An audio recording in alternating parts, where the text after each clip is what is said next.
Hello everyone, Ace here, and today I have to start off by saying that I discovered something so horrific that I ended up reporting ICraveTheVoid to the FBI over it. Which admittedly is an extreme action to take, however it is one that I believe is totally justified given the information that I have recently uncovered. And while this information is from October 2021, the reason that I found it is fairly recent, as I accidentally discovered this information following ICraveTheVoid's recent video trying to defend the Templin Institute and their position of arguing in favor of female Space Marines being added into Warhammer 40k. While his video was getting ratioed, I was nevertheless curious to see if the extra attention that it was getting was causing people to say anything else about him. And so that's when I stumbled across the reason that I am making this video now, and why I decided to report him to the FBI. And now that we should be past the 1 minute mark and so YouTube won't get mad at me for daring to mention this, what I found was an archive of an old Twitter thread starring ICraveTheVoid where he was actively defending adults taking nude pictures of children. Yes, you heard that right, and yes, this is actual proof of him making that argument. Because in the eyes of ICraveTheVoid, it's apparently not actually harmful to a child to photograph them while they are naked. As in response to a person who says that it is fundamentally harmful, ICraveTheVoid says, and I quote, "No they don't, just pay them to strip. It's basically a transaction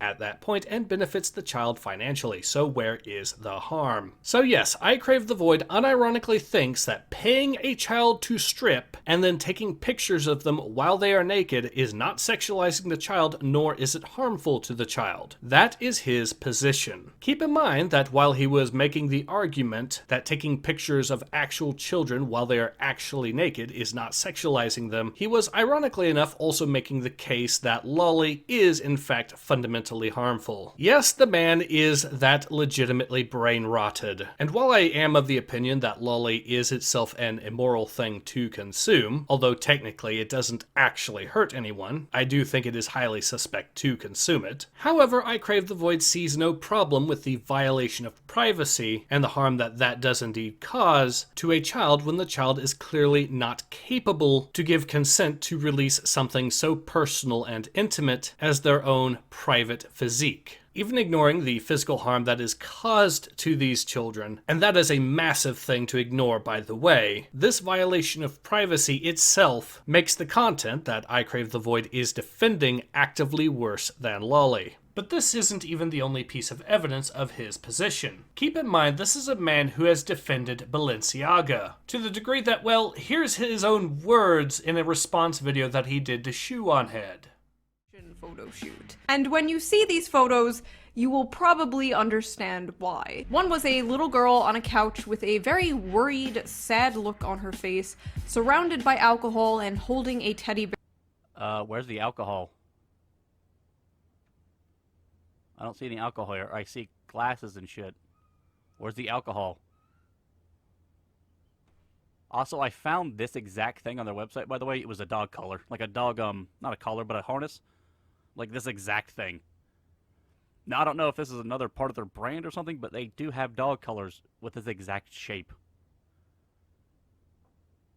So I just went, oh, that's a dog collar then, isn't it? Because kids sometimes put their pets in, their stuffed animals in like dog harnesses and shit. That's what I saw when I looked it up, because I actually checked and looked. It was very weird how when I looked, it was nothing heinous or disgusting. It was a dog harness.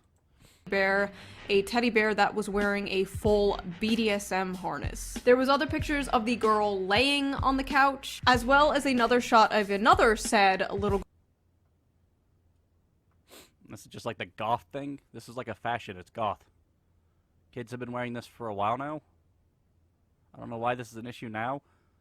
Girl on the bed, surrounded by Balenciaga items, chains, and a whole ass leash. Little weird. I also like to point out the hypocrisy here. Shu has showed her audience fetish pictures of her more exposed than anything you'll see in this photo shoot, and she has minors in her community. She knows this, and she still did it. It's just very hypocritical to me that she does this.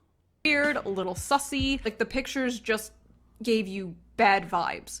But I got no bad vibe from these. The only piece of paper with any text on it, conveniently right there, was a court case related to child pornography. Creepy. Coincidentally, 2 days before this all— Not really. For those who don't know, Supreme Court documents are free use. You can just use them without paying a fee. So a lot of places will take these court cases, they will get copies of them for free, and they will just Photoshop them into fucking things.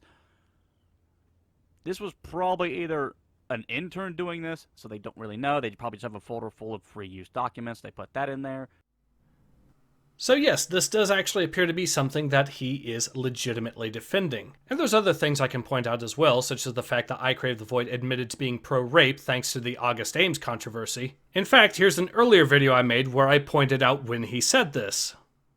But let's move on to the topic that CraveTheVoid is clearly the most butthurt about. That being that I keep pointing out the fact that he has actively tried to defend rape. This is, for those who don't know, specifically in reference to the Simon Wheeler comment. Simon Wheeler being a far-left activist who was part of the harassment campaign against August Ames, an adult actress who tragically took her own life shortly after this harassment campaign began. And the motive for this harassment campaign was that August Ames asked that the individual that she was expected to do an adult scene with, who had a history of doing gay scenes, be tested first. And when this individual was not tested, she refused consent. And this refusal of consent resulted in far-left activists labeling her as a bigot, and thus they began to actively harass her. So in other words, this situation proves beyond all doubt that you can be harassed by the far left simply because they do not like your reason for refusing consent. But let's now tie this back to CraveTheVoid, who has decided to downplay Simon Wheeler's comments and actions, which he tries to do via the age-old excuse that socialists always provide, that being it wasn't real pro-rape advocacy, because real pro-rape advocacy has never been tried.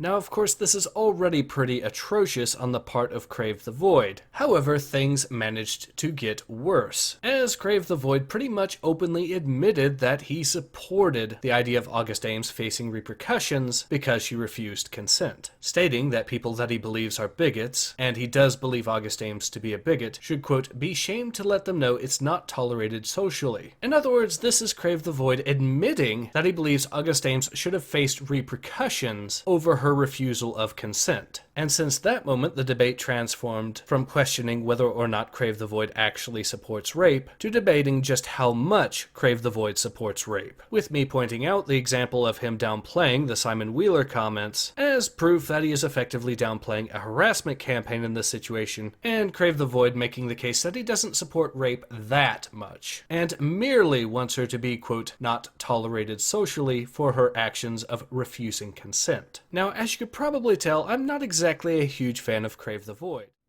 I'm sure you're beginning to see now why I don't exactly believe that this is just his opinion, bro. And because of these statements that ICraveTheVoid has made, I am of the opinion that this is reasonable grounds to morally justify an investigation into this man by the FBI. And I would encourage any of my viewers who wish to do so to follow my lead. With this in mind, I will be leaving a link to the archive in the description below, and most importantly, a link to the CyberTip hotline website, so you can report him yourself if you should so desire. Finally, I will be keeping my ear to the ground once again, so that should I become aware of any criminal charges that do end up getting filed as a direct result of any investigation that may happen over this situation, I will be able to let you know about it. But in any case, this has been Ace. Hope to see you guys again soon. Take care.